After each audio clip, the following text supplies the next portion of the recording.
I take this opportunity to introduce you all participants to Dr. Anshuman Mishra.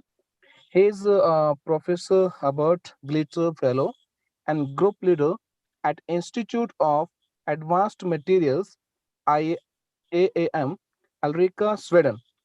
He is engaged in health science, management, and biotechnology research related to infectious and non communicable diseases. Dr. Misra has completed his PhD from Institute of Medical Sciences, Banaras Hindu University, India.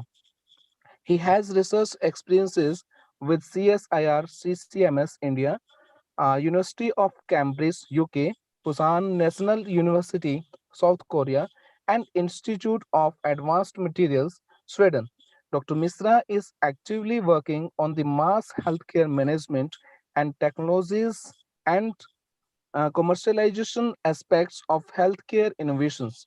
Moreover, he is involved in a number of international consortia, get support from various Indian national like DVT, DST, ICMR, Immunology Foundation, etc., and international organizations like Wellcome Trust, NIH, Bill Melinda Gates Foundation, etc. In past, he received a Young Scientist Presentation Award from Korean Society of Biological Sciences and Poster Presentation Award from Genetic Society of Korea. With these words, we welcome you, sir, in this course, Dr. Anshuman Misraji. Uh, the participants are eager to listen to you, so it is all to you, sir. Hello. Yes, you are audible, sir. My voice is clear. Yes, sir, it's clear. Okay, thank you very much for your introduction. And now means I am sharing my screen. Okay.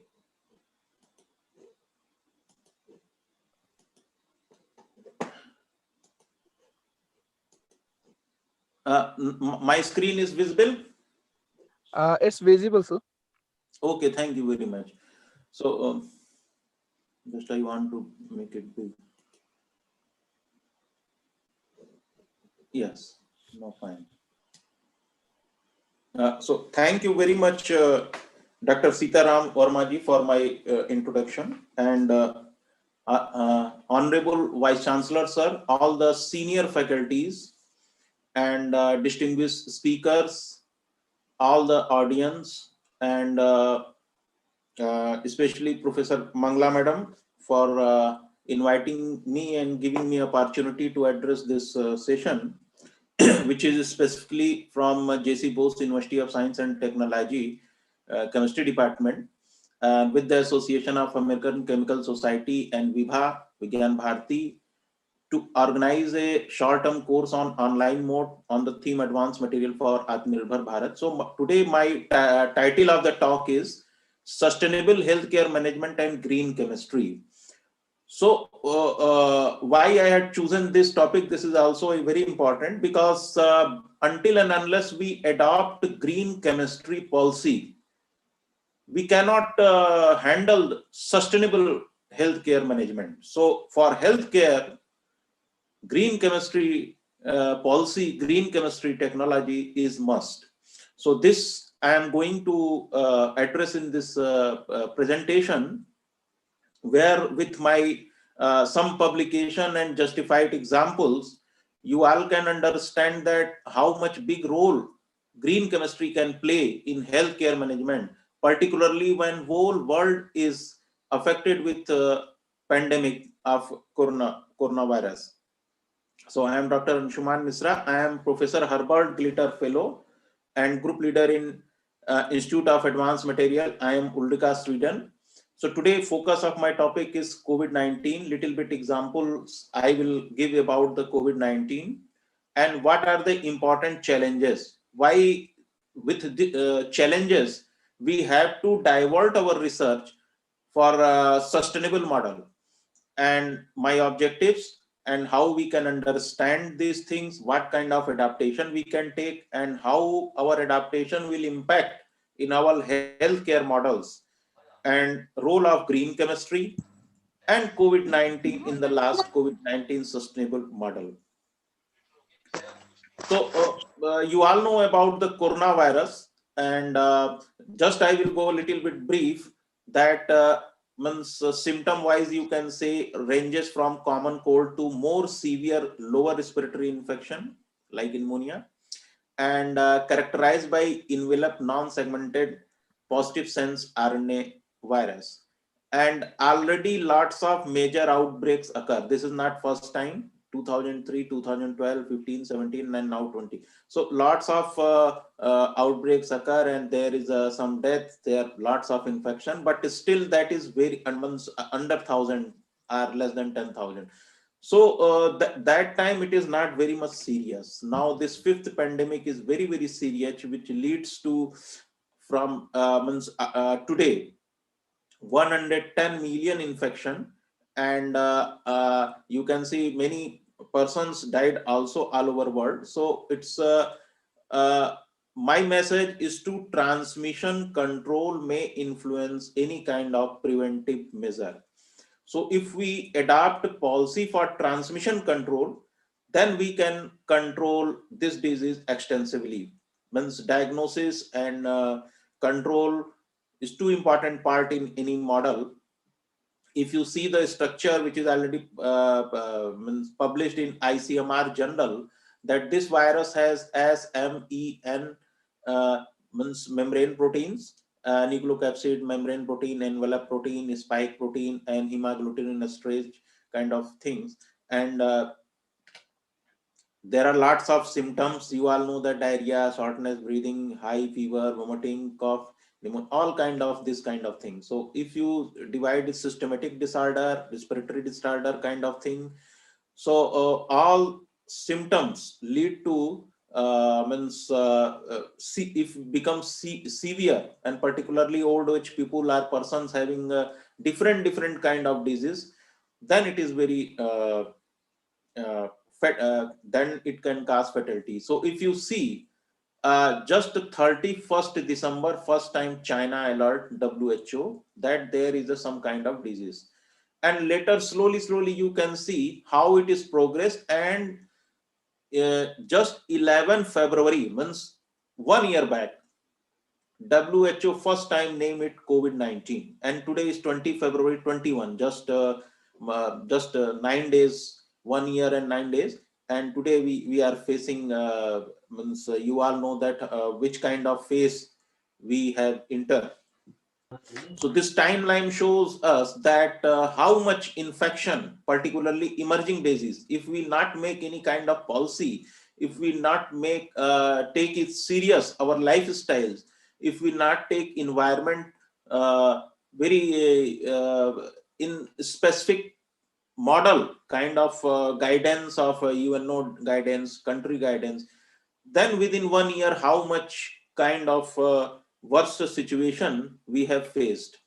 So country wise, definitely you can see that US, after that India, and then Brazil, Russia, United Kingdom, France. India has a very big population. In that terms, you can say that we have means comparatively less, but still means you can see 10 million means almost 1 crore person infected. It means this infection is very fast, and definitely we have particularly Indians has taken lots of precaution, lots of efforts they have done. That is why we have control. So it is challenging, means it may be 2 times, 3 times, 10 times, but still we manage very efficiently. So this is comparatively other developed country population, we have performed good. So this is just an entry, just how virus can enter. In later slides I will tell you how it can interact with the human uh, uh, humans, and how they come inside and translate different different uh, genes, and how through microorganelle they enter, and then through exocytes this virus is released. So till now I will focus mostly on two things to discuss. First, human which is a host, what kind of genetic background they have, that some kind of thing. Second thing, I will focus on diversity of the virus. If virus diversity will vary, virus strain will vary, then different kind of infection means you all see that many person, they have a positive for coronavirus, but they have no symptoms. It means they are asymptomatic. So this also depend upon host, and this also depend on virus type, which kind of virus we have. So these two things are very important in this disease, where strain type of virus and human population may be region. So till now we have mostly focused on virus kind of phylogeography study or virus kind of diversity study, but human data mostly we have not. So we don't know which population has high, which population has very less. Still we have impression ki okay means in Europe Italian has more, American has more in American continent. Same way you all see that Africa, which is very poor, still rate is very less. So population wise data we need to understand how host can take this kind of very susceptible for this virus, are very resistant for this virus.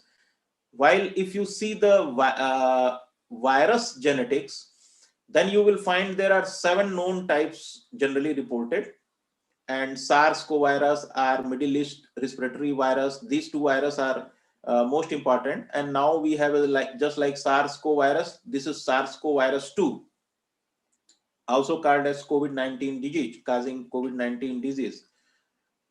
And initially they means reported from you can see animals, and through the genetic analysis scientists have found that this whatever the SARS-CoV virus present in human presently, it's shows similarity, means 96% similarity from almost 92% similarity, most similarity to animal virus, SARS virus.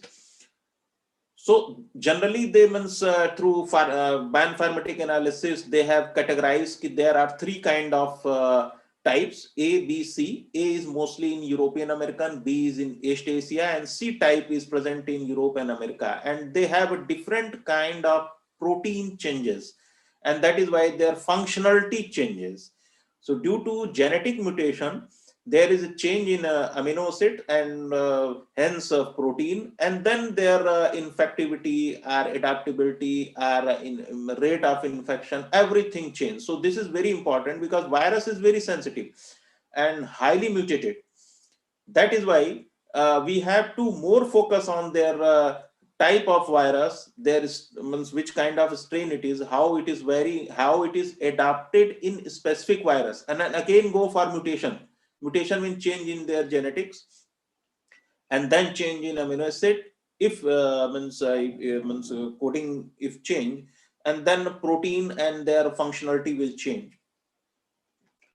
So if you see the virus gene, you will find different ORF A1, AB, yes, ORF3A, E, M, all kind of segment you can see. And there is one paper recently published in CSIR CCMB. They have identified that how frequency of virus in different genome changes.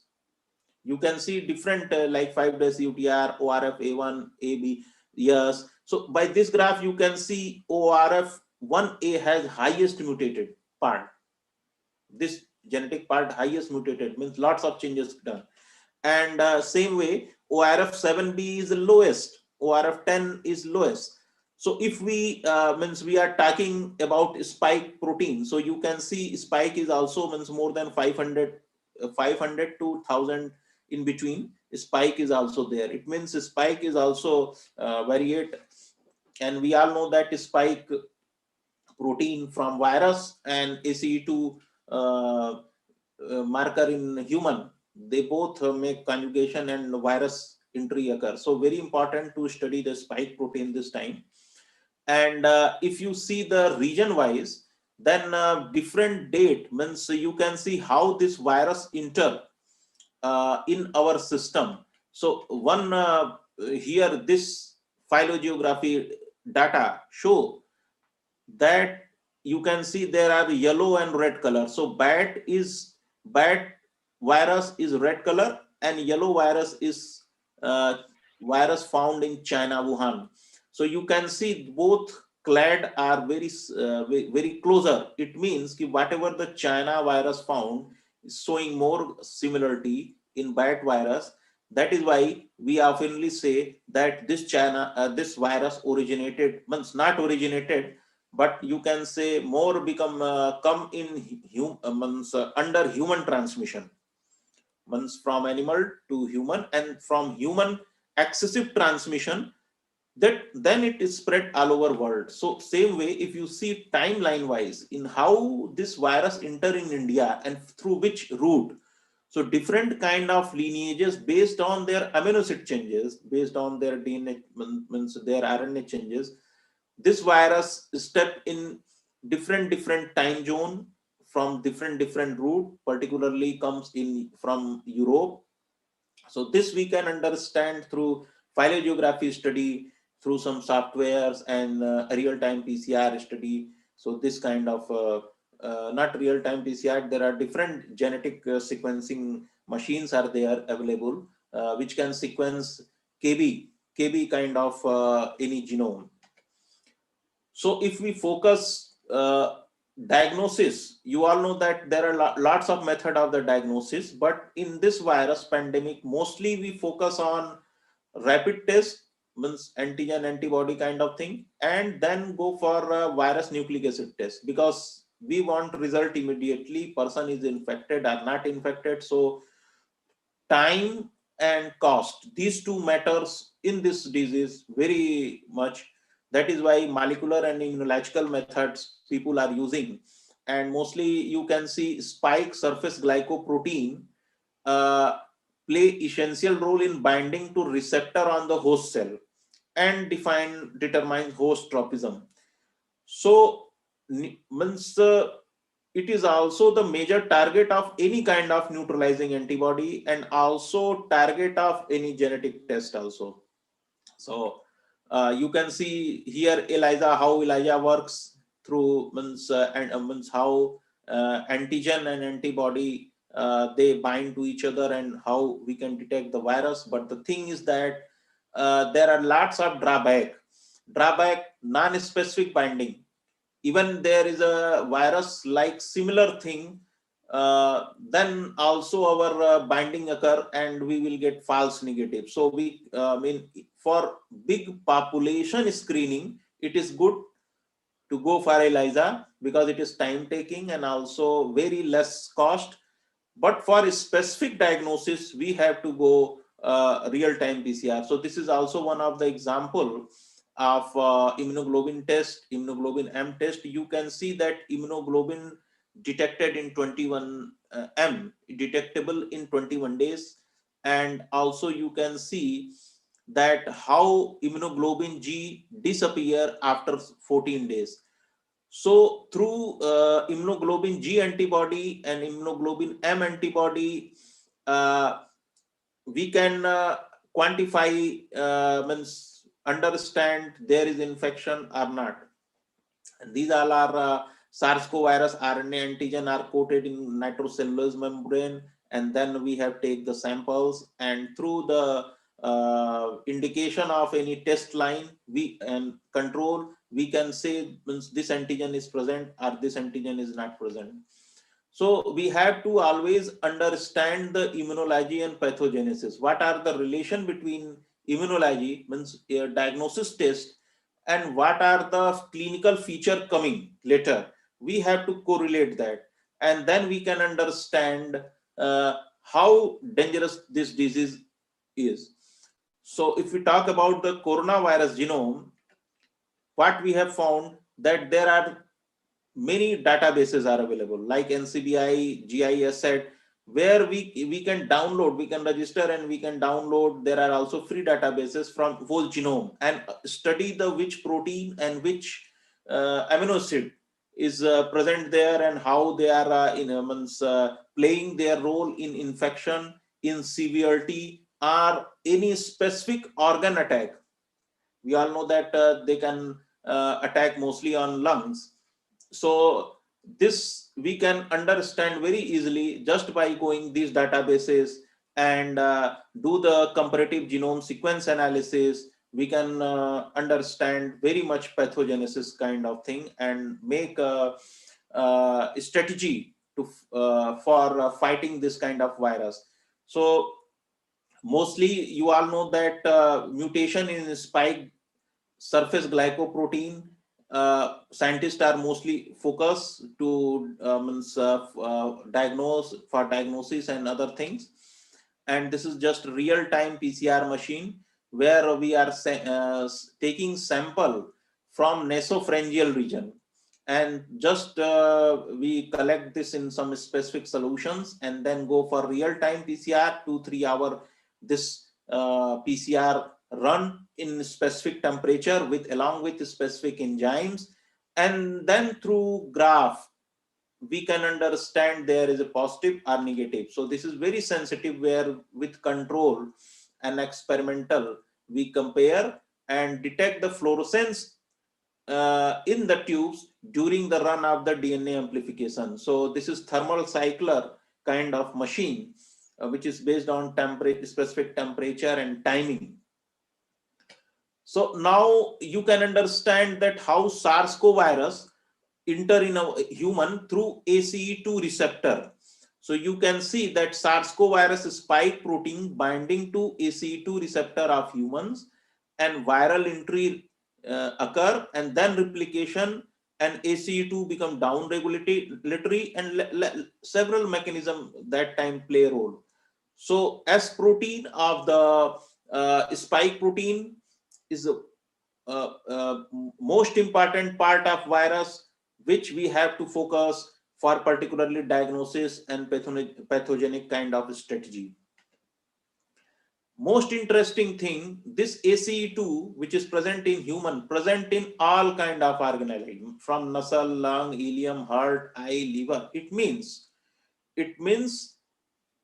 if virus entry more occur in different organ instead of lung, kidney, or pancreas, or in heart or in liver, multiple organ failure occur. So that is why this disease is very dangerous, because it go for multiple organ failure. So we can understand different databases of genetics to understand the diagnosis mechanism, from which part of the body, which sample we can study, we can find out virus is there through diagnosis. So we have to go for different genetic databases and find out.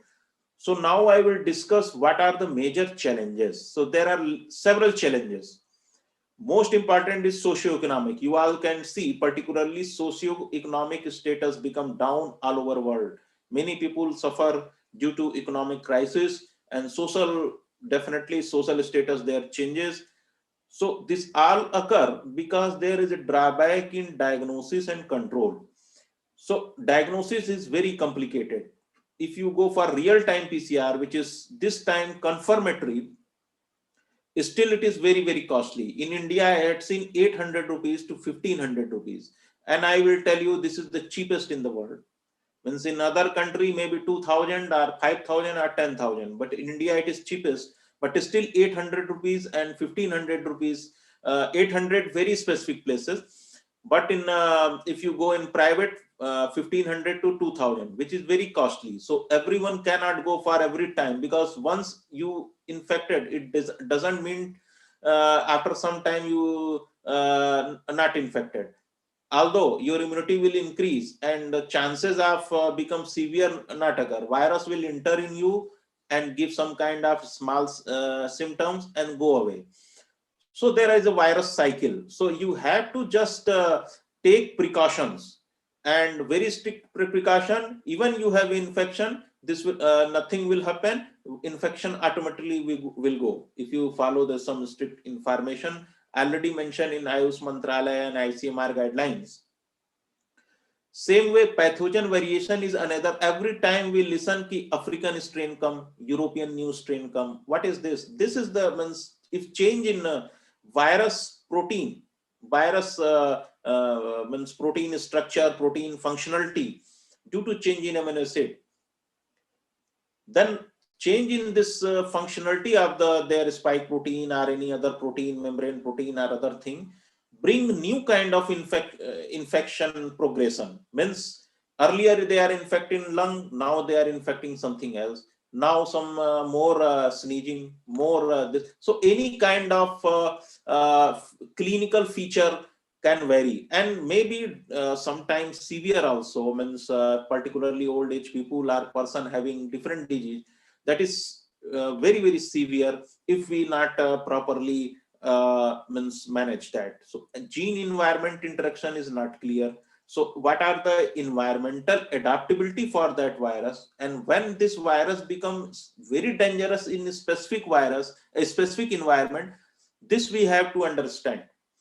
Cost effective, as I already told you, if you go immunology test, maybe 200 300 rupees are there cheaper, but that is sensitivity and specificity is not good. That is why people are going for real time PCR, and that is already 1,000 rupees lump sum. So cost effective we have to learn, means we have to work. Particularly scientists can work and decrease more of the price, so that common people can also assess that. Although government are giving free of cost all diagnosis, but still if normal people want to do, particularly if they are going for international travel, if they are going in some joining some job in another city, and if it is very cheaper, then immediately they can take a negative report and show okay, okay, I have negative report, then whole environment will be positive.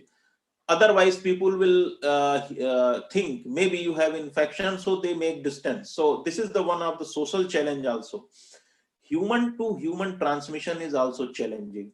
How we can stop this transmission, this is most important part. How can break the channel from human to human to trans, because this virus has some specific kind of transmission mode, where some specific distance it can transmission. If you are sneezing, you are, then if you isolate yourself, definitely you cut the human transmission. So all this adaptability we can also work more.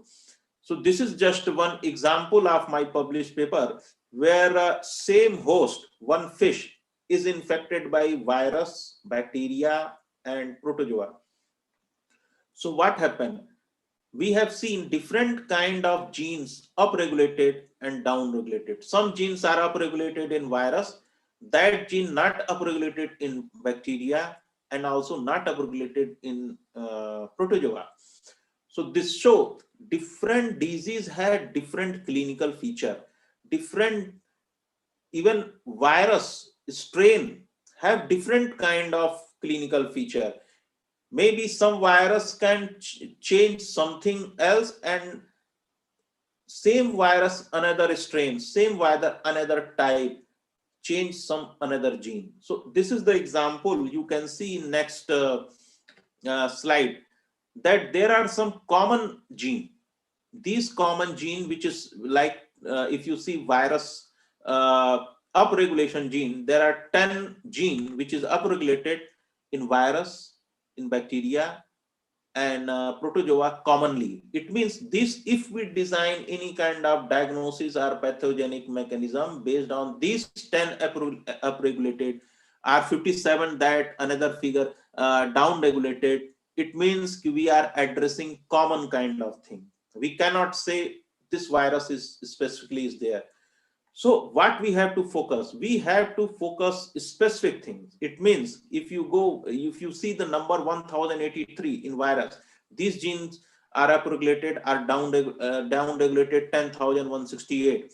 So if we want to any specific diagnosis or pathogenic mechanism, we have to go very specific. And now since the virus itself changing very highly polymorphic virus, that is why we have to go strain wise specific genes genetic study, so that we can design very specific diagnosis and very specific kind of treatment drug mechanism. So this is one of the message of this my paper. And if you talk about second challenge is host. Host itself is a big challenge because India is a very big country and very big, very highly diverse population are there. All population are totally different. If you see particularly North Indian, Indo-European kind of thing, South Indian, Dravidian, Tibeto-Burman population we have also present in Ladakh and this Northeast region. Same way we have a one very distinct Austroasiatic population which later migrated to Australia, and they have a similarity, genetic similarity. And fifth, one more very distinct and very unique population we have Andamani, which is totally one of the oldest population in India, very oldest population. So all this means we have a more than 4,000 kind of population which are genetically distinct, means along with phenotype, color, and in different ways. And these differences arises over course of human evolution. These differences not come in one day. Through thousands of years, human adapted its specific environment, its specific culture, its specific tradition, and then this, due to their food and gene environment interaction, food habit, culture habit, their thousands years, they become very distinct because of environment and evolution. And where characters evolve in continuous gradient, and it is mediated by geography, genes, and cultural practices. So this is one of my study where you can see phenotype variation and clinical complications. So definitely when we adapt some specific kind of environment, when we adapt a specific kind of food, a specific kind of lifestyle, definitely it will slowly affect our generation, and through various generation there will be some specific kind of distinct feature, and this feature also helpful or you can say responsible to fight any kind of disease. And if any kind of virus emerging some another place or different place comes to attack on us, so all population will work differentially. Some population are more adaptive, some population are more resistant. So depend upon, even in a family you can see if there is any kind of infection, some person have infection, although virus infected everyone, virus present in that house, but some person get immediate susceptibility and get show there. So this kind of features, first we have to work on population level, and after that personalized level. So population level and personalized level, if we understand the host susceptibility, then we can understand more about this pandemic virus.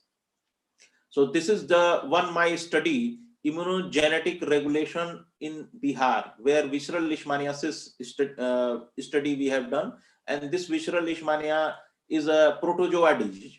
Just like you can see, you have listened about malaria, same category means this visceral leishmaniasis protozoa is there and only endemic in Bihar.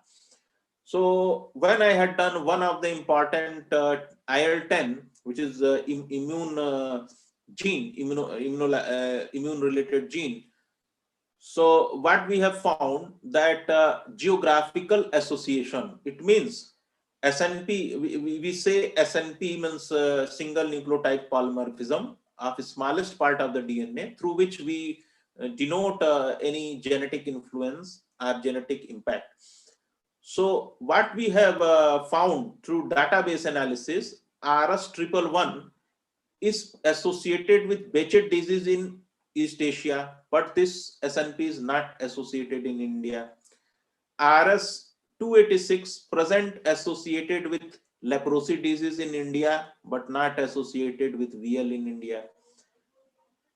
RS498 is associated with VL study in our, and this association is not found in Naibar district, Jharkhand, which is very closer to Bihar.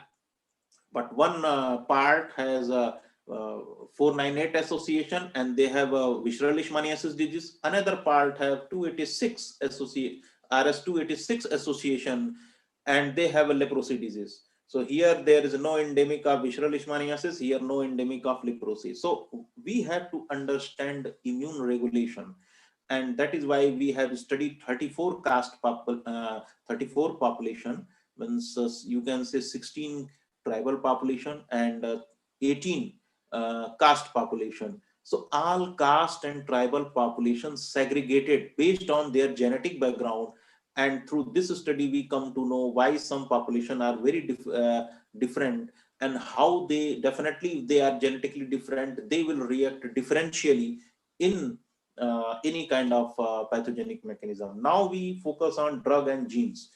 So, and very important part, particularly chemical people, pharmacogenomics. So, right dose, right drug, right indication, right patient. This is very important factor in this pharmacogenomics. And right time, that is also very important. So, if you see the list of the FDA approved drug, you can see there are some kind of recommended biomarker test in drug levels. So before giving any kind of drug, we have to go some biomarker test. This person is suitable for this drug or not. So FDA require genetic test certain therapies. You can see cytochrome P2C9. They recommended for warfarin. They recommended test, genetic test. And when we have studied the Indian population, this is my co-author paper, another paper. When we have 36 population, we have studied what we have found that in India, a specific kind of for the cytochrome oxidase P40 enzyme, specific kind of allele present, 3 homozygous. It means some specific genetic constituent present, 3 allele. And because we Indian are means marrying in our same caste, so this representation of this specific allele homozygous spread in our population. Now, through study, we come to know allele 3 require lower dose of warfarin. It means Indians, majority of Indian require lower dose warfarin in compared to Western population, because we have a specific kind of allele higher in frequency. We have a less heterozygous 1,3 allele, or we have a one homozygous allele in less. So this study also show whatever the drugs we are taking, any kind of drug development will be there. It is suitable for which population and how much amount is suitable. Maybe we are taking extra drug and it will harmful somewhere else. So this is real challenging. So now my hypothesis, or you can say objective, is understand the human activity and their behavior, active patient, asymptomatic patient, uh, technology, which kind of technology we can take and adopt in a platform, and what is the sustainable prognosis model, how we can develop the model for using the green chemistry, so that it will be very perfect model for diagnosis, very perfect model for control. So we have developed some kind of roadmap. We have to understand everything from policy, strategies, inclusion, adaptation, diagnosis, monitoring, prevention. Like in policy, what we can do, we have to focus on regional policy and regulatory framework. Some policy, we cannot adopt single policy for whole India. We have to go a specific policy for UP specific reason, a specific policy for Jharkhand specific reason, a specific policy for Delhi urban area. So this kind of regional policy and regulatory framework, and policy development for clinical practice, because overall clinical strategy will decide which kind of treatment and how we are taking treatment and which kind of population we have. So policy is very important.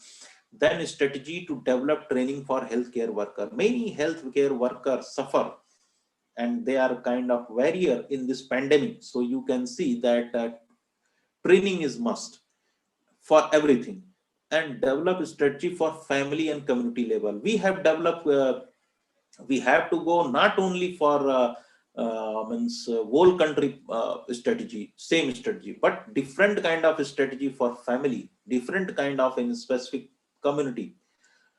Inclusion involve key stakeholders, whoever is related to in that thing, we have to involve geriatric and different disease data, because this is most important part. This disease mostly affected old people, and mostly affected this if you have a secondary infection, different kind of lifestyle disease, then this disease become worst.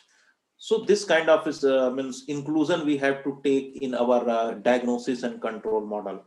Adaptation, adapt regional healthcare models, because some healthcare model is success in one region, it is not guarantee it will very success in another region, because of different risk factors and different kind of parameters. Same way, make coalition to improve tool and diagnosis.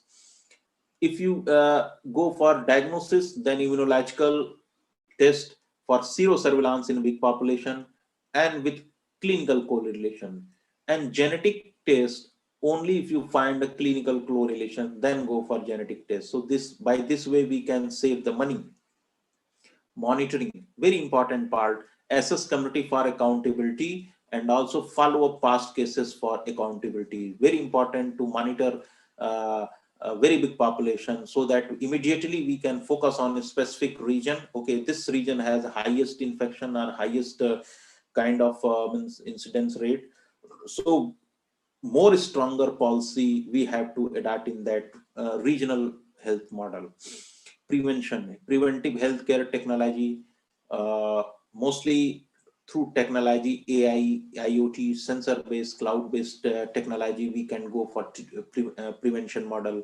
Preventive healthcare management for regional and national level, this we have to make. Then from diagnosis to treatment, we can address very good for our any kind of preventive models or prognosis model. So this kind of adaptation, like multidisciplinary research, even you are working today in the chemistry, even you are working in the biology, but still until and unless you will work with multidisciplinary team and contribute your specific part for a specific region along with collaboration, then you will not get the solution for any problem. So multidisciplinary research, technology, different kind of changing technology adaptation, which kind of technology you can adapt so that you can increase your output is most important part. And take this in healthcare management. So understanding the epidemiology of the disease, pathogen variation, what are kind of different clinical feature human are showing, and human susceptibility should be prioritized area in any kind of science and technology prognosis model. So research on different database, different kind of treatment, different kind of vaccine, and adaptation of different disease models. Suppose any disease model is success in malaria, so we have to understand we any means HIV related model success in Africa or in India. So we have to understand that, and how that model we can adapt in COVID pandemic. This kind of strategy we have to also adopt. So overall, in multidisciplinary research, genomics and proteomics has one of the major role. From genomics, we can come to know either pathogen or host variations and their susceptibility or resistant or infection potential. Same way through proteomics, we understand everything about their protein and how they can, through structural and every all kind of study we can do, and we can understand how the function of the protein is changing and how the antigenicity for human occur. So this kind of pathogenic model we can understand by proteomics. Same way, if we understand the advanced technologies like different kind of digital technologies like artificial intelligence. So artificial intelligence is helpful to analyze very big data in a with few seconds. Just they will analyze. We have to develop a specific algorithm immediately. So for monitoring a big population, AI is very useful.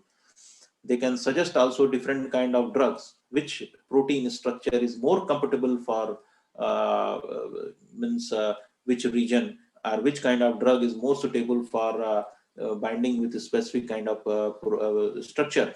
So this kind of analysis in thousands of molecules, thousands of structure we can do immediately with AI based technology.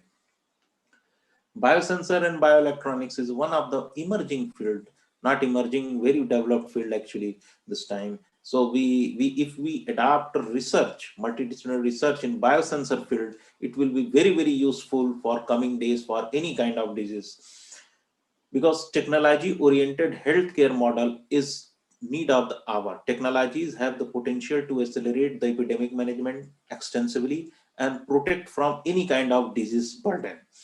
So improvement of decision oriented process by monitoring and surveillance, we can take immediate decision.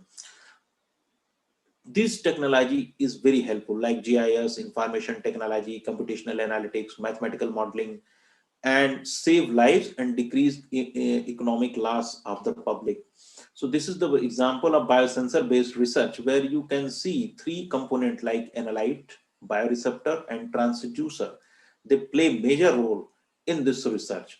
Analyte means any kind of ion molecule, nucleic acid, or of any pathogen. They bind with specific bioreceptor like DNA, antibody, enzyme. And through transducer, there are different kind of transducer like electrochemical, optical, thermal, piezoelectric. So they bind, and after this binding, they immediately you can sense, okay, this kind of analyte, ion molecule, or nucleic acid or antigen is present, and immediately through that sense, using the electronics mechanism, we can convert in electronic signal, and through IoT mechanism we can send some in somewhere in a database, you can say cloud computing, and from there through AI based analysis we can immediately find out, okay, in this so much big population in this specific area, this person is affected, is showing signal of critical range, more than critical range. We have to monitor that. And if critical range is coming every time high, then immediately you can capture that person and go for a specific kind of control model, either through drug level or through vaccine level or through any kind of sanitization based kind of model. So monitoring a big population or mass community only possible through the technology in cost effective way. So you can see different kind of technology emerges like cloud computing, remote sensing, art, Internet of Things, artificial. They have uh, already used in different kind of health model in different disease. So this risk kind of research we have to adapt more for our biosensor based research, how we can integrate it here and make it for mass community. This is the one of the field where chemistry people can work. Now if you want to understand the genomics and phylogeography study, how the pathogen they variate through change in their amino acid and protein kind of functionality. So this we can understand through phylogeography study, and where we can sequence the virus genome, and through sequence we come to know which kind of variation or mutation they have, and through that mutation, specific mutation or specific kind of changes, we can detect through different kind of technology and develop our diagnosis platform. Same way we can understand their differences and their effect on host, and that kind of information we can design for a specific kind of drugs. So any effective healthcare management will come with regional healthcare model devoted for transmission, regional healthcare model devoted for making distance, specific distance, and any regional healthcare model uh, devoted for sanitization. So this kind of model we can adopt at different places where we required. So, and this model is created through integrated technology approaches, and as the outbreak of any disease progress, healthcare model focused on transmission control through disinfection, sanitization based risk calculation. and identification of most suitable target of transmission and regional control model of transmission is of high priority in this time in research. So how we can identify the risk immediately and immediately take the healthcare management. This is the one of the most important work this time. So through various way, means contact precaution, droplet precaution, airborne precaution, different kind of method, we can stop this kind of transmission and infected people, how droplets are coming and how airborne they infect direct contact or indirect contact to the any subject. So this we have to understand. So currently we are working on integrated technology based research for mass healthcare, means how we can give services to mass community instead of focus on one specific mass community. Immediately identify based on phenotypic research, immediately identify infected person and immediately go for a control mechanism. This is what uh, this time we are working. And how we can through behavior and attitude we can understand the low risk and high risk. If there is a high risk, immediately we have to go for control mechanism. If there is a uh, low risk, then we can monitor continuously for. So we have to understand this low risk and high risk model for any kind of things. Now lots of treatment options are available, like antiviral, anti-malarial, herbal treatments, everything is available, which is most suitable. This we can only understand through clinical trials and through different kind of personal experiences, because everyone cannot go for whole genome sequencing itself, so they cannot know which drug is very good for him or his whole family member or a specific family member. So this kind of study is limitation, where means we have to understand, maybe we are taking some anti-malarial drug and we get treatment very successfully for this virus, but still it is maybe some side effect or extra drug we are taking. So that's challenging, which we have to understand. Lots of drugs are under trial and different stages, and they have a specific kind of treatment goal. Some are antiviral growth, some are in anti-inflammatory, some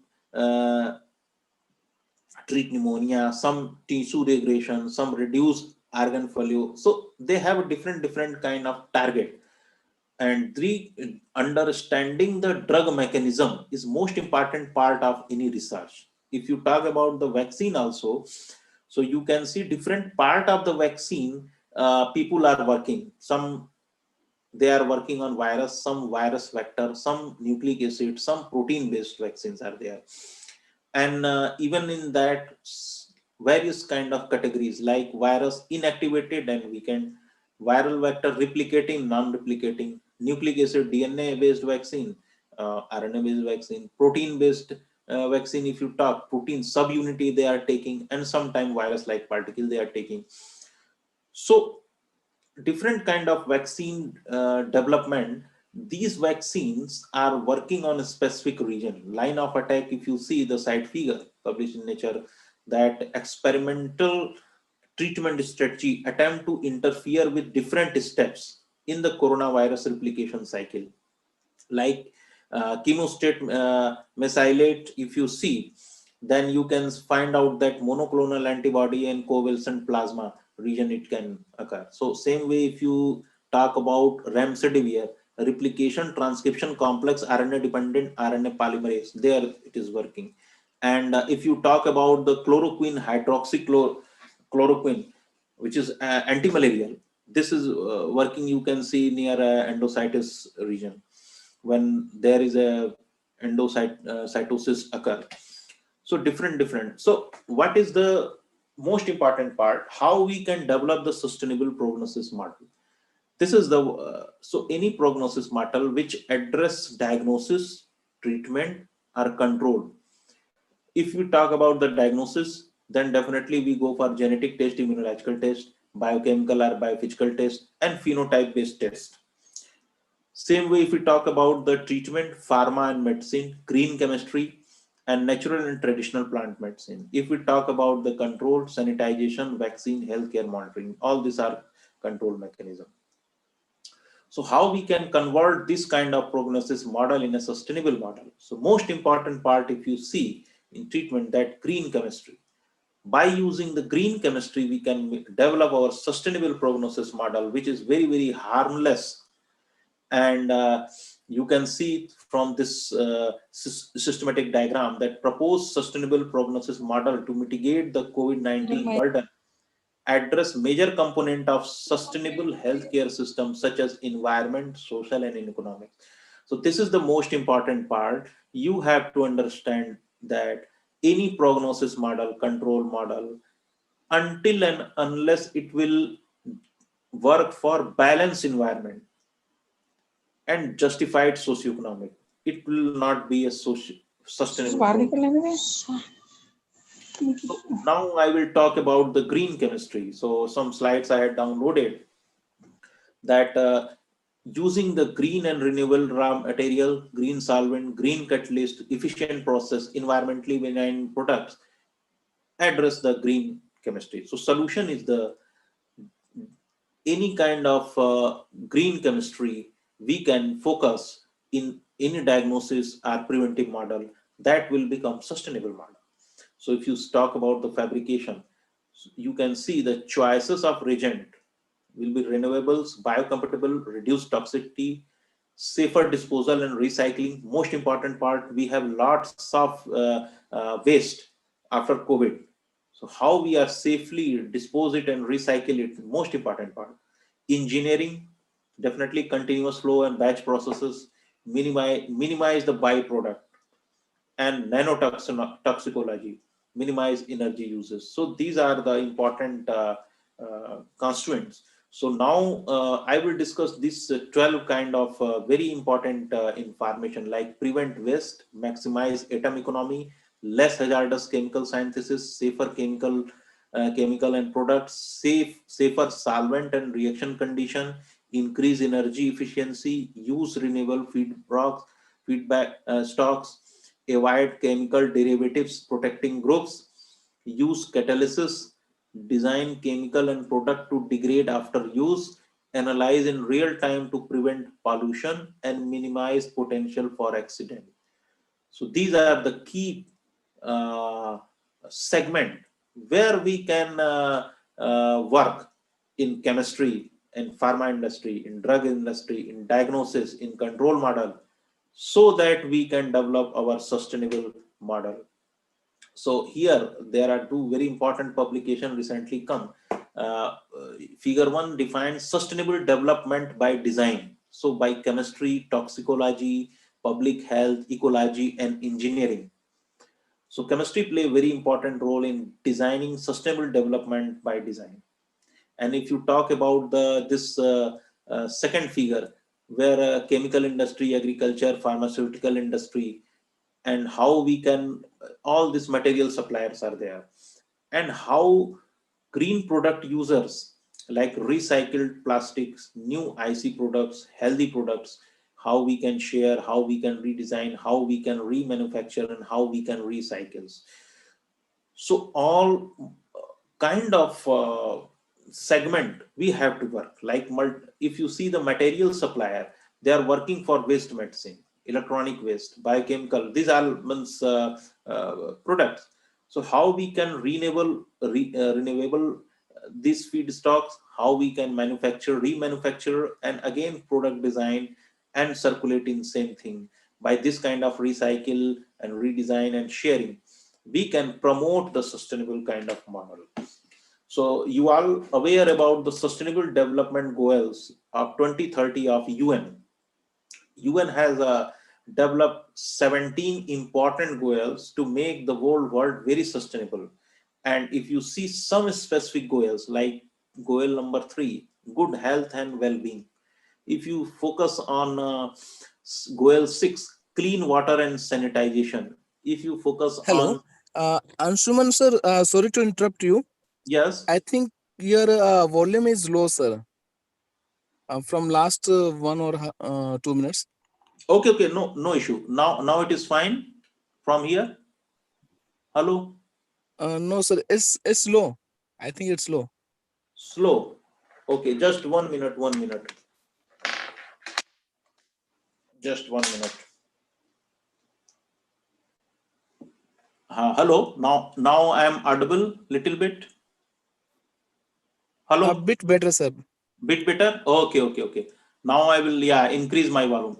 Okay, so means I will means again start from green chemistry. You can understand that there are lots of segment which we can address in our research, like environmentally vegan products, green and renewable raw materials, green solvent, green catalyst, efficient process for green chemistry. This will give a better solution of green world, because if you go for fabrication, you can see that safer disposal and recycle, engineering, minimize byproduct, choice of reagent, means for renewables, biocompatibility and reduced toxicity is most important part, and minimize energy uses. These all segment we have to address in any kind of diagnosis or control model of the disease. And there are 12 messages, very important part, which we can work in green chemistry, like prevent waste, maximize atom economy, less hazardous chemical synthesis, safer chemical and products, safer solvent and reaction, increase energy efficiency, use renewable feedstocks, avoid chemical derivatives, use catalysis, design chemical and product to degrade after use, and analyze in real time to prevent pollution and minimize potential for accident. So if we work through green chemistry in this segment, definitely whatever the world is receiving, different kind of chemical product or chemistry related drugs or chemistry related diagnosis materials, or everything will become by using the green chemistry, everything will move towards sustainable environment. And this is the one major role where you can see that engineering, chemistry, public health professional and ecology people can work together to develop and design any sustainable develop model. So if you see the material supplier, topmost material supplier coming from chemical industry, agriculture, pharmaceutical industry, they have lots of waste medicine, electronic waste and biochemicals. And if all this waste medicine, electronic waste and biochemical go for renewable feedstocks, manufacture and product design, and again reusable, recyclable and redesign, then whatever the users are there, green product user, they will also live in a kind of sustainable model where healthy products and recycled plastics we can adopt. So most important part, if you see the UN agenda, UN has declared already 2030 as the sustainable development goals. There are 17 sustainable development goals, which is framing the whole world in a kind of sustainable model. And if you see, then chemistry, biologist, and any persons can adopt policy defined by UN to work in that segment to make this world more better. Like if you see, one is for no poverty, second for zero hunger, third is for good health and well-being. So we have to focus on third, good health and well-being. We can also focus on agenda SDG 6, means clean water and sanitization, how you can play important role in uh, uh, decrease the pollution from any kind of water and make it more suitable for drinking. Same way, seventh is clean energy. Seventh goal, how we can work for clean energy. Now, after that, sustainable cities and communities, agenda number 11. Same way, if we go for 13, SDG 13, climate action, which kind of initiative we can take for climate making more sustainable. 14, life below water. Whatever we are using hazardous chemicals, everything is going in water and it will affect the animal environment in water. So definitely how we can make our different kind of strategy to use green chemistry to decrease the water pollution, and also life on land means 15 uh, goal. So all this goal we have to select before start any kind of research, and justify our research in a direction of sustainable goal of UN, so that we can say we are working on a kind of research which is address the sustainable model of green chemistry. So any eco-friendly sustainable healthcare model will based on non-invasive diagnosis, non-hazardous control, treatment without side effect. And this kind of eco-friendly sustainable healthcare model is the only real solution for this pandemic thing. So overall, I want to go for my conclusion that how COVID-19 sustainable model can be developed. Definitely diagnosis model will be there, control model will be there, but all this model will come through green chemistry. Then it will be a sustainable model. So sustainable preventive model having adaptation and implementation with green chemistry system is best healthcare system. Green chemistry model based product will reduce the shedding of the virus into the community by eco-friendly method, and thus the risk of transmission and infection progression can be mitigated. So thank you very much for listening me and my all the research data. And I acknowledge International Association of Advanced Material IM and Secretary Dr. Ashutosh Tiwari, sir, NRDC, Government of India, CSIR, CCMB, and also VBRI Innovation New Delhi, and for all my kind of research. And we have a different kind of uh, internship program. If you are working on microelectronics or IT healthcare, then you can contact me directly for internship program. So thank you. In the last, I want to again thank all the organizer to organize such a very interesting kind of program through which means many students and also get the benefit. And thank you, Mangla Madam, Sitaram Verma ji, and all the distinguished faculty member present here. Thank you very much. Thank you, sir. Thank you, Dr. Anshuman, for a detailed and explanatory talk on COVID-19, its diagnosis, the various challenges in its diagnosis, and the treatment of this disease. And you talked about green chemistry also. So the today's topic was, I can say, it's the most important topic in this present scenario, and you explained the topic in a very simple language. I think everybody has understood the topic very well. But still, if somebody has doubt, the session is open for question and answers. So the participants are invited for questions. Dear participants, if you have question, raise your hand.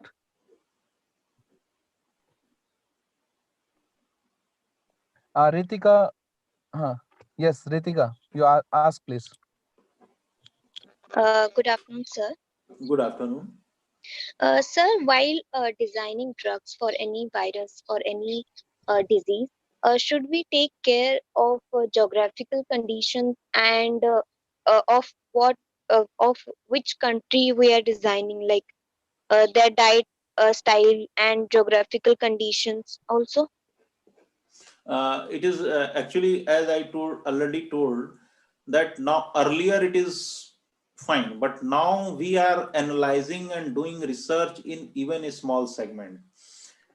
Our research is not at the level of population, but our research reached at the personalized genomics, personalized drug mechanism. So any kind of if you are designing drug, any kind of drug, so firstly you have to focus two things. First, which kind of infection or pathogen, which pathogen is there, and second, which host is there. And after that, definitely whatever you design, you have to validate that pathogen is specific, or they have also some related pathogens. So that drug will affect only that specific pathogen or related pathogen also. Same way, the drug is effective for the community or population where there is a disease or neighboring host also. And if it is in a effective in that community or that population, it has some regional kind of influence also drugs has, because some every person behave totally differentially. Maybe some drugs are suitable for one population, some are have some side effect or for other population. And sometimes if there is a very big side effect, then we focus, okay, they have side effect. But if there is a small side effect, we don't care. But we have to focus on that also. That is why whenever you design work a drug, we have to go very specific kind of trial, clinical trial.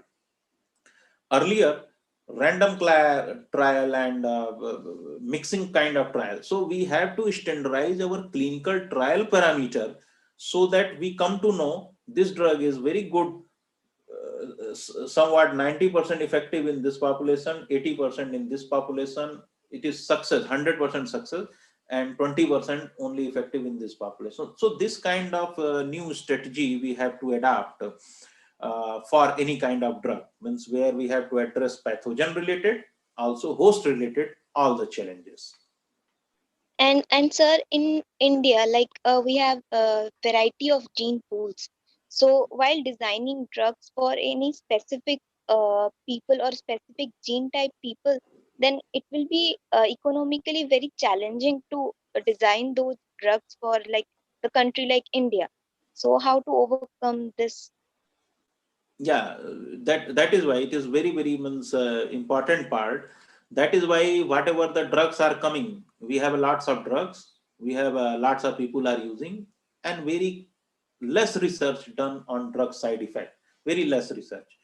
Just means even trials are not very specific, so that we 100% sure. Like if you see the US, they have listed lots of biomarkers. Okay, if you are using these drugs, firstly go for this test, genetic test, then only go for this drug. We are using that kind of genetic test only when we are going for transplantation. Like if you are transplant any kidney, or if we are transplant for any liver, that time we are going for any kind of compatibility test. But for drug using, we are not going any for test. And so we, that's why very important to make a very good policy for using how we can use drug, how much amount we can use drug, and which population can use. So it is since very costly and lots of effort we have to done, then only we can come means this kind of policy. And second thing, if you see real time PCR cost is 5,000, 10,000 kind of thing. But when everyone work on real time PCR kind of diagnosis, when lots of chemical price and everything, subsidy and everything integrated, then it will reach near 800. So when there is a demand, when people will work, then only it will become possible. So I hope that in future, particularly pharma industry will go for pharmacogenomics model, and they will also standardize any kind of drug for lower cost, because now technology is also there. Emerging technologies are have very important role in framing such kind of thing. So, and also we have to discover more suitable drug which coming from green chemistry. So all work is still pending, every work is pending. How we can convert chemical, replace chemical kind of drug to more herbal and this kind of drug, and how we can standardize for a specific population, a specific age group, a specific kind of thing. So still lots of work is there in pharma industry. Okay, sir. Thank you so much. Any other question from the participants?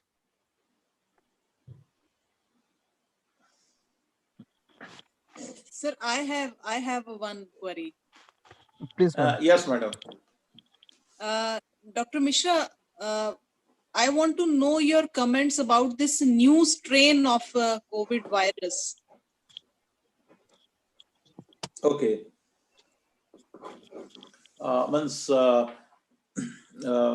whatever I had means I understand from this new strains, because due to environmental influence, due to environment, lots of strain adapted in a specific environment and become some specific modification in their structural modification kind of thing, or you can say which level mutation come and how their functionality change. So all this recently lots of specific virus emerges in different area, and due to travel and different kind of human transmission connection, they reach in new area. So one thing we can notice, that lots of new viruses coming, but their infection is also very high, but severity is less. So this is the one kind of good news, that severity of all these new strains is less, although infection is very high. So we have to means, clearly watch the pathogenic mechanism, analyze how they are infecting and which kind of clinical feature reflect in that kind of virus. Means still you have a less infection rate in some area, but still we have to take precautions and everything for long term, because these are emerging disease. Anytime any new kind of strain will come, so we have to take precaution for long term.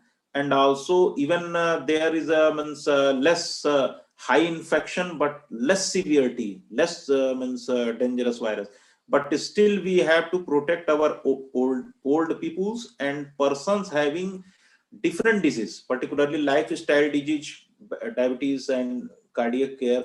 So we have to protect. So we have to take care very seriously these viruses, even they have a less severe cases. Yes. Dr. Anshuman, as you said that this is not a new pandemic. Earlier, we have seen SARS or MERS, and this time COVID. So, should we understand that in future also we will be having such kind of pandemics? So, we should change our lifestyle, or we should learn to live with such kind of pandemics in near future, or maybe after 2 years or 3 years. Yeah, very important. That's why I am saying, uh, that's why these kind of viruses are in emerging disease. Once anytime they can emerge with new form and attack the human, take some specific kind of adaptation, and human which is adapted in a specific geographical area, a specific lifestyle, if they come to contact with some very specific kind of virus which is developed, evolve in very specific region, definitely a small clinical feature also make their life worse. So for long term we have to go for policy and alertness of this kind of thing, because now things are changes. If you see, that means when I show my phylogeography, some other published work, you see that virus emerge in China. Okay, emerge in China, and from China it is spread. But in India, we not get infection from China. We get infection from Europe, because lots of people are coming from Europe. So we have to understand the transmission model. If you are going some very specific unique place, if any specific persons are coming, we have to always follow precautions. We have to always become alert, because now international travel and people are reaching everywhere. We are now completely exposed to all kind of pathogen. Several kind of pathogen exist in this world, but we never counter means earlier time, because we are not traveling very much. But now human are traveling everywhere. Now they come in contact of new kind of pathogen, and which kind of pathogen immediately spread in very fast. So we have to, that's why alert, not this time but always. And this is emerging disease, anytime it can come, infect you and go away. But if we are means, take whatever the sanitization process and everything, not very much, but means kind of thing that if there is a pandemic news, epidemic kind of news, for that news and for that population and for that region and for that pathogen, we have to make alert. Because another thing is that until and unless we will not expose ourselves in terms of virus and bacteria, our human body will not adapt to counter uh, that pathogen. So this is also important. So we are living in a kind of sword, means dual sword, means where we have to live with all these viruses more friendly way, and same time we have to alert new kind of epidemic and this kind of information. Thank you so much, Dr. Anshuman. Thank you so much. Sir, there is a question from our MSc student, as Yes, he yes, is yes. unable to unmute the mic, so she has written the question. Okay, okay, Is okay. there different marker used to detect a different strain of virus? Yes. Uh, uh, Generally means laboratories are using, once if you talk about the genetic marker, then different laboratories are using very specific gene segment to detect the virus. But Okay. when they have to work on differentiate the different strain and different kind of virus, then they have to go very specific mutation present in specific strain, and then using that marker they can segregate, okay, this marker is present in this strain, that is why this is this strain. This marker is absent in this strain, that is why this is not this strain. But this strain has something different by mutation, specific mutation, that is why this is that strain. So initially, means I had also shown one kind of means a slide where people, means scientists had categorized type, B type, C type. That type is actually define the different kind of pathogen based on a specific mutation, change in a specific mutation, means genetic portion, and then a specific change in sometime amino acids, sometime not amino acids. So that different, but differentiation we can do for a specific using specific biomarkers, and for that we have to go for that test. Generally for general population, means I think there are some two genes or one gene they are taking, just test and go. But for categorization, you have to go some more kind of biomarker to differentiate in strains. Yes. Thank you, sir. Uh, Ritika, again, you want to ask a question? Sir, sir, Yeah, yeah. in recently news, we have heard that in some regions of Delhi and NCR, some people got herd immunity against this virus. So how this happens? Like, what are the factors that increase the immunity against this virus? Like, Okay, means immunity generally means if you talk about the virus specific immunity, definitely we all are exposed, already exposed in the environment for any kind of virus, any kind of bacteria and everything. And if virus is spread, it means by chance anyone can interact.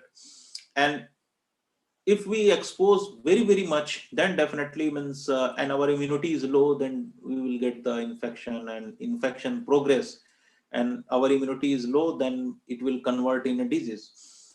But if our immunity is strong and virus, we will means protect us to not get very much virus, just a small amount, and you can say our immunity is also strong, and we taking precautions and everything. So definitely means due to strong immunity, virus will come. There are some antibody will generated in our body against the virus antigens like spike protein or other proteins. So definitely means we have in our serum or our things indication that we have already infected with virus. But since we have not converted in disease, become asymptomatic and then again become healthy, it means we have already means our immunity is strong and we have protected ourselves from that virus attack. So this is the means you can see in pandemic, not everyone become ill. Very specific persons become ill. That is why we have to understand this herd immunity kind of thing, to work on our immunity, work on stopping transmission, so that even because we don't know from where we are getting virus, so even we are exposed with the virus environment, still we have some kind of immunity, some kind of means protection for that virus. That system already exists in humans, so our immunity system work with that model, and they means protect us. So if we go for in lots of taking lots of challenge, mixing with the different patient and every just following any precaution, definitely we will go for ill. So it's based on our precaution and transmission stopping and taking immunity kind of healthy model for our food and lifestyle, so that we can protect ourselves. Thank you, sir.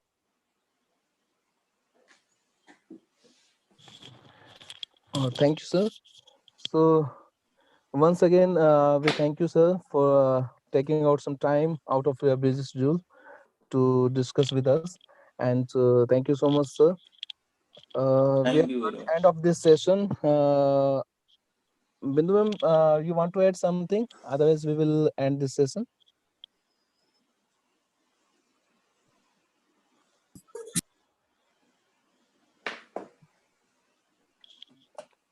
Okay. So we end the session here, and we will meet again on the next Saturday in morning at 10 a.m. for the fifth day of our the short-term course. So thanks to all the participants for their patience and for being with us during these 2 days of this weekend. And we will be continuing for the next week also, next weekend. So thank you all. And Thank you, thank you Dr. once again, Anshuman. sir. Yeah, thank you very much, Dr. Sitaram Verma ji, and also Dr. Bindu Mangla madam, and for this opportunity. And whenever you all will call me, I will definitely try to present there to deliver my talks. Thank you very much. It's very good initiative actually. Thank you for all the organizer and team involved in managing all these things. Our Thank you, pleasure, sir, sir. for sparing your valuable time. And I really appreciate that you have connected right from Sweden. And one big thank goes to technology also, which have made all this possible, so that people from different continent are connecting at one same platform.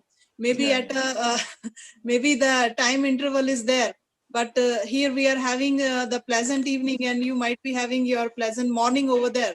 yes, So yes. Yeah. so thanks to technology also. And sir, it was really a very interesting lecture. And it is quite relevant to this prevailing pandemic, and we really appreciate your effort that you made us very much clear the things about it, and you made us clear this understanding of this pandemic very easier to us. And the thing you told us about this new strain, and the living with all these different kind of pathogens we are having all around us, so that is really commendable, sir. Thank you very much for this elaborated description. Thank you so much. Thank you very much. Thank you, madam. Thank you, everyone.